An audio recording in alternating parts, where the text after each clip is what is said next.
When we think of Agatha Christie, there's a tendency to recall her as she was later on in her life. A vastly successful author and playwright, comfortably ensconced in her tweeds and pearls, she glances up at the camera from between two towering piles of books. Her greying hair carefully arranged in elaborate curls, she looks mysteriously off to the side in a dramatic black and white portrait for her book covers. Slightly stooped and arrayed in a shiny frock, she wields a sword to cut a huge cake in celebration of the Mousetrap's long run on stage. This was Agatha Christie the celebrity, the record-breaking phenomenon, the brand. She guarded her private life carefully, so that her lasting image in the public consciousness has been formed by these relatively few photographic glimpses. In later life, she also begins to share some characteristics with one of her best-known creations, Miss Marple. And there is a temptation to see them as one and the same. Words like adventurous, intrepid, and daring aren't the first that come to mind when describing her. But the Agatha Christie of 40 years earlier, who had come through the strenuous and traumatic experiences of the First World War, only to embark on the new challenges of marriage, parenthood, and a fledgling literary career. Now she was someone who was prepared, even eager, to take risks and break moulds. And in 1922, she did just that. On the 20th of January that year, she and her husband Archie gave in to the restlessness and dissatisfaction that had plagued them on and off since the end of the war, and set off on a year-long trip around the world. At a time when relatively few people travelled long distances for pleasure, they embarked on a journey that would see them circle the globe and visit places they had only previously dreamed of seeing. This is the story of Agatha Christie's Grand Tour.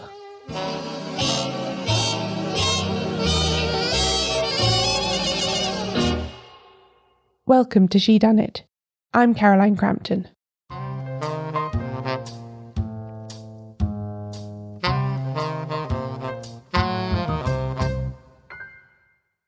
To understand how Agatha Christie came to board a ship at Southampton and travel the world for a year, we need to know a little about her life leading up to that moment.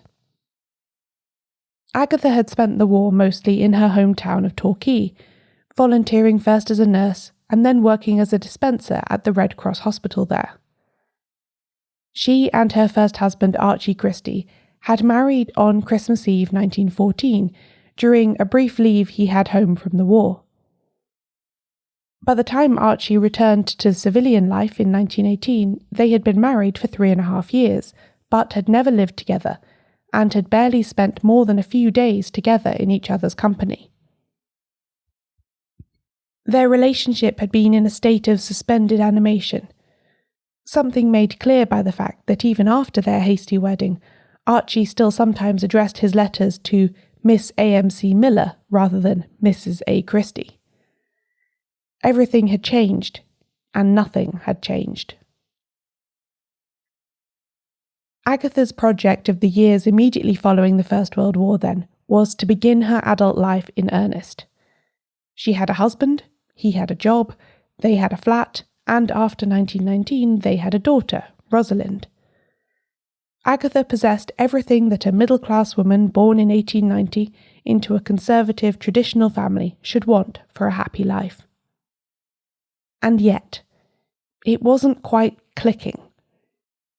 Agatha had published her first book in 1920, The Mysterious Affair at Styles, and its success had opened up the possibility of a different kind of life to the one that her mother and grandmother had brought her up to want. Archie was restless, finding his existence as a commuter and an office worker slow and monotonous after the terror and camaraderie of his years of wartime service. So when a chance encounter with a Christie family friend led to an offer to join something called the British Empire Mission, both Archie and Agatha were intrigued. This family friend was one Major Belcher, an eccentric and bombastic figure who looms large in Agatha's account of their subsequent adventures. Belcher had been at one point a teacher at Clifton College in Bristol, the independent school that Archie had attended because his stepfather also worked there. Belcher seems to have had what we might call the gift of the gab, and was seemingly very good at talking his way into improbably beneficial situations, and then swanning off with the proceeds, despite his terrible work and attitude. A case in point. During the war, he had gloried in the improbable job title of Controller of the Nation's Potato Supply, which he had convinced some official to give him, despite the fact that he knew nothing about potatoes or farming or supply chains. In her autobiography, written later, Agatha somewhat sarcastically wonders whether the terrible shortages of potatoes Britain experienced during the war was in fact because of Belcher's supposed control of them. Belcher, in other words, was a hustler, and as Christie put it, people seldom discovered that he was no good until it was too late. Belcher's latest wheeze, and the one that he was inviting Archie to join, was connected to the British Empire exhibition that was due to be held in Wembley in 1924. This was to be a kind of massive trade show, exhibiting products and curiosities from all over the British Empire, and Belcher had convinced its organisers that it was necessary for someone, him, to travel to all of the major places to be featured in the event a couple of years beforehand to drum up interest among potential exhibitors. And for this promotional tour, which he had grandly named the British Empire Mission, he had decided he required a financial advisor. This was the role that he was offering to Archie Christie. The purpose of the British Empire exhibition was to foster a kind of post-colonial soft power. As the British authorities began to realise that the empire itself was coming to an end, and independence in places like India was inevitable, they instead began to focus on maintaining primacy through trade. The exhibition would showcase the products of the British Empire and encourage trade links between the nations and companies involved, thus keeping Britain in a vital role as host and economic facilitator, even if the political links and hierarchy were later severed. According to her autobiography, Archie and Agatha considered Belcher's offer carefully. It was a terrible risk, she said. Archie would be paid £1,000 for his year's work on the tour, roughly equivalent to about £30,000 today, as well as all of his travel and accommodation expenses paid. Agatha, however, would just be along for the ride, and where she couldn't share Archie's rooms and cabins would need to pay her own way. Archie would also need to give up his job, with no guarantee that it would be there for him to come back to. They would also need to leave behind their daughter, who would be 2 and a bit at the time of their departure. Agatha's older sister and mother were happy to have care of Rosalind, but leaving her for so long was still a major consideration, of course. They decided to go for it. Here was the chance of a lifetime as they saw it, and they wanted to seize it while they could. They let their flat, delivered their daughter to her aunt and grandmother, and on the 20th of January 1922 took the train from Waterloo to meet their ship at Southampton.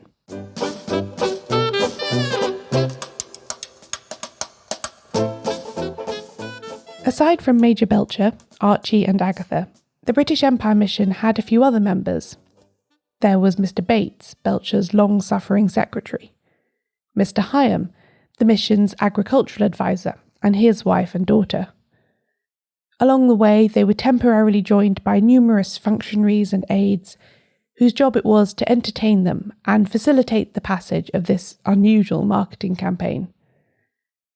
Their fellow passengers on the various ships and trains also make appearances in Agatha's letters home to her mother, which display plenty of her novelist's skill at observation and character sketching. The mission's first destination was Cape Town in South Africa. Their voyage from Southampton aboard the RMS Kildonan Castle took 15 days, with a stop at the island of Madeira. For most of the journey, Agatha was so afflicted with seasickness that she could barely move from her bunk, At one point, she was so ill that she considered getting off at Madeira and staying there to recover while Archie went on without her.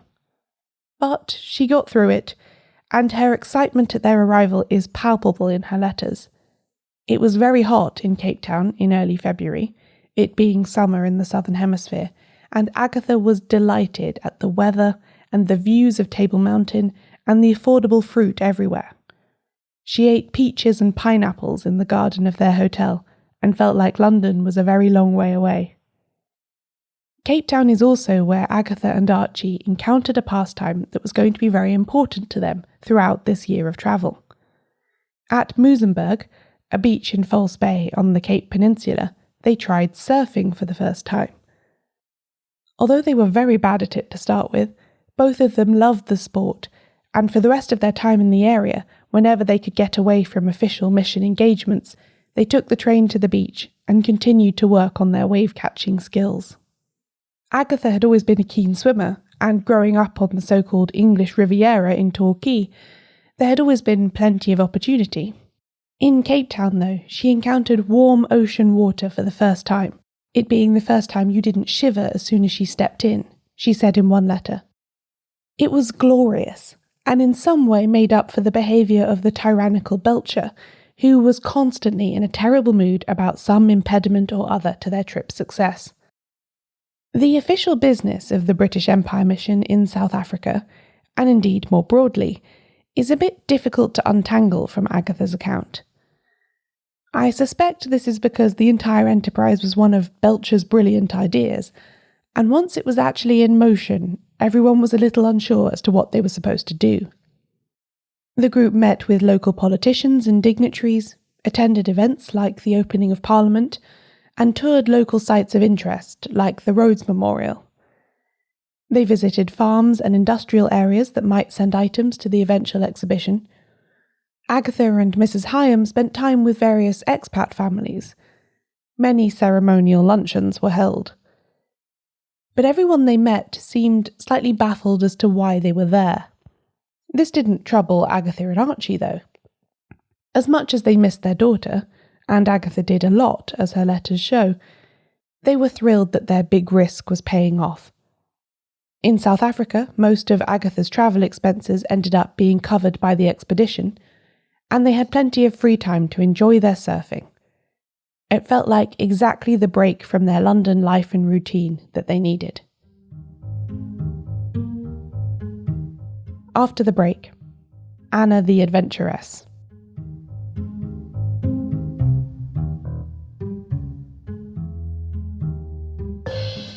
If there's one thing I know about Shedunnit listeners, it's that they really like books. Looking at them, talking about them, reading about them, and of course, buying them. And there is a way of buying books that also helps out this very podcast. Shedunnit has an affiliate relationship with Blackwell's, a bookseller here in the UK, so that if you buy any book from them via the podcast's link, the show gets a small commission for referring you. The price stays exactly the same for you, but you're making a little donation to Shedunnit while you're shopping. Any of the links to books in the episode description will do this, or you can head to shedunnitshow.com/Blackwells as well. I do all of my own book shopping with Blackwells because they're a friendly and efficient bookseller with really nice shops and a good digital operation. They also ship books outside of the UK at no extra cost, so if you're based elsewhere in the world and keen to read whodunits that are so far only available in Britain, using their website can be an affordable way of getting the books you want. So next time you're buying a new book, consider supporting Shedunnit at the same time by shopping at Blackwell's. Visit shedunnitshow.com/Blackwells or any of the book links in any episode description to get started now.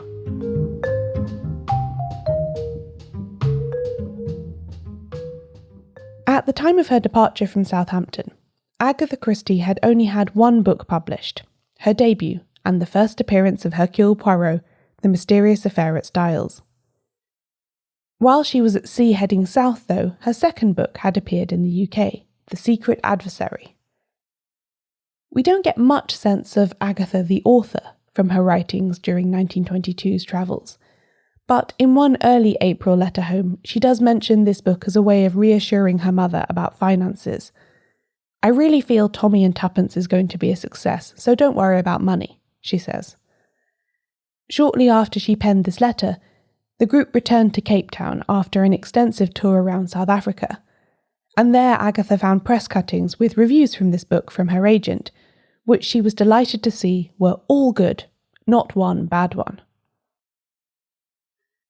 Although she mostly gives the impression that she spent this year as a supportive wife and a woman of leisure, there are little glimpses like this that Agatha Christie was feeding the flame of her burgeoning writerly career.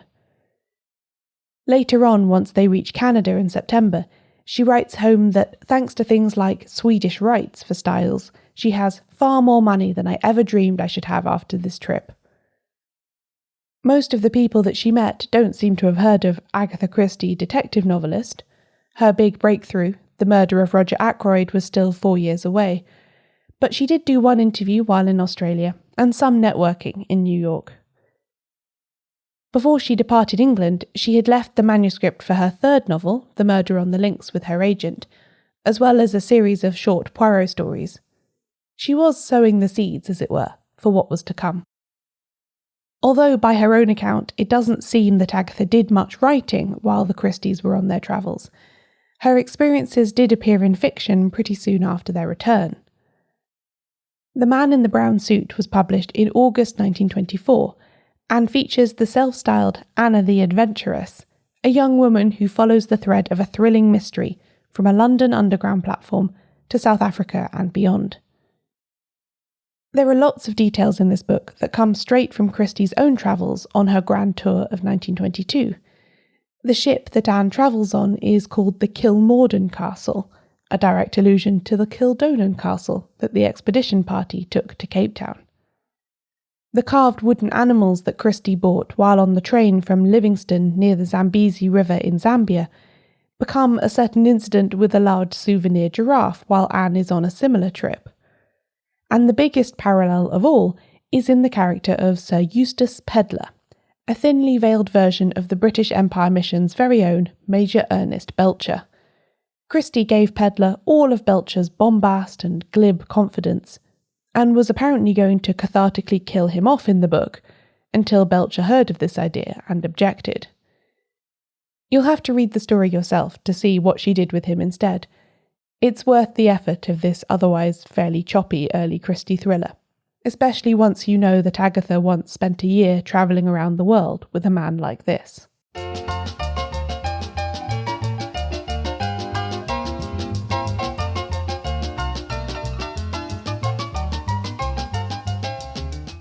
After South Africa, the group travelled by ship to Adelaide on the TSS Aeneas. Agatha was once again terribly seasick, but enjoyed some dancing on board.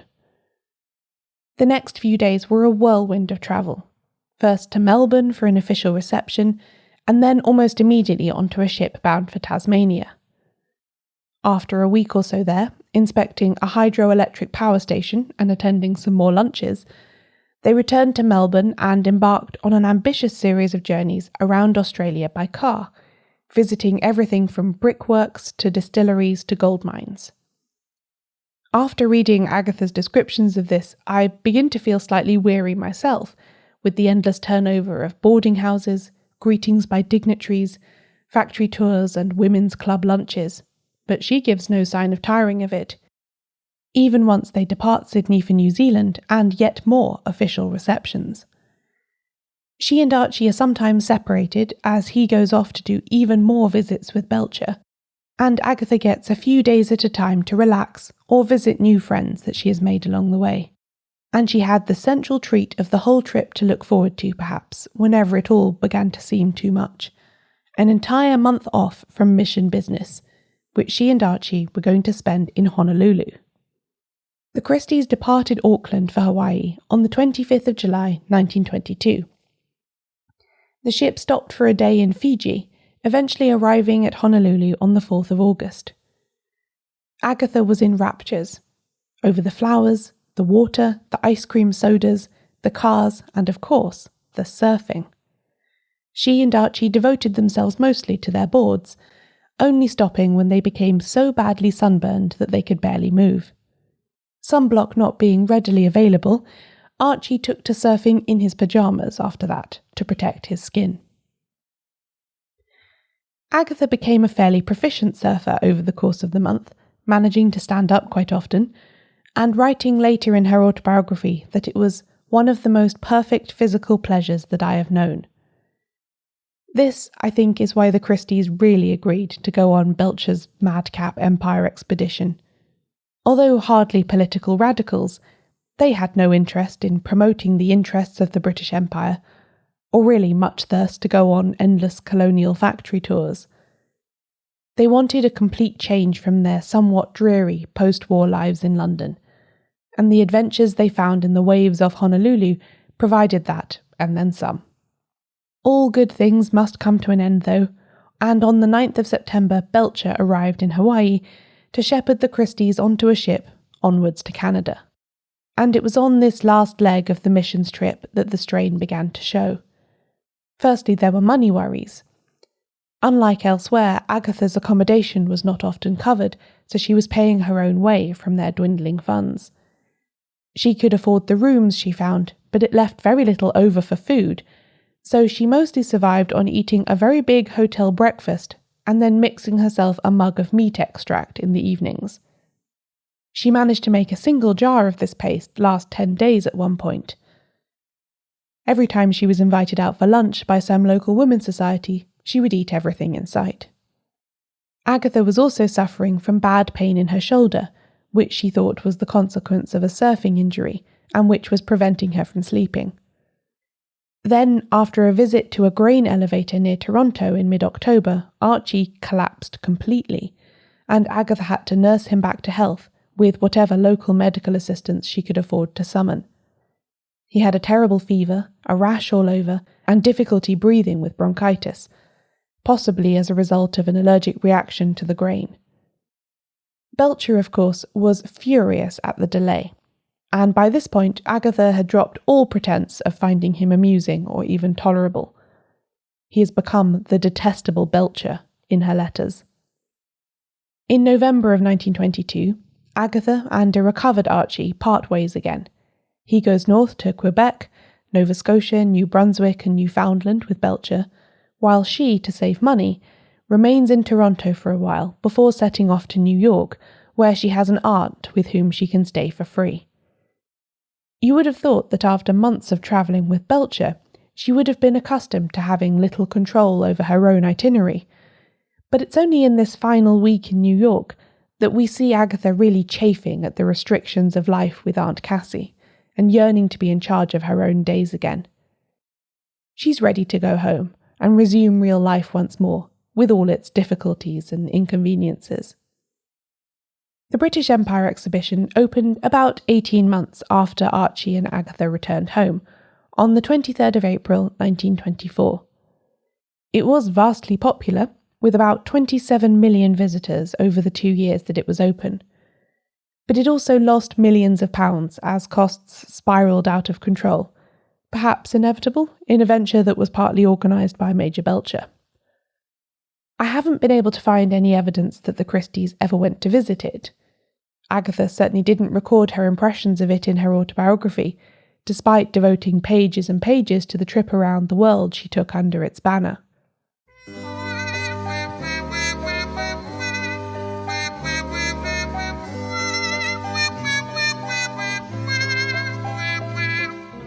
Just a few years after the Christies returned from their grand tour, the life they had been building together was broken apart. Agatha's mother died, Archie fell in love with another woman, and her infamous breakdown and 11-day disappearance in late 1926 brought their marriage to an end. The next time Agatha would set off on her travels, it would be alone, as she went east on the Orient Express on a path that would take her to Iraq, Syria, archaeology, her second husband, and all that lay beyond.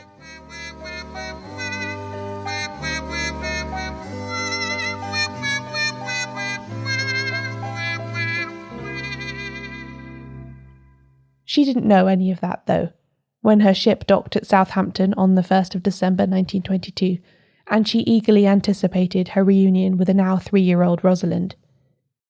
She was ready to retire, Agatha the adventuress, for a while. and just revel in being at home.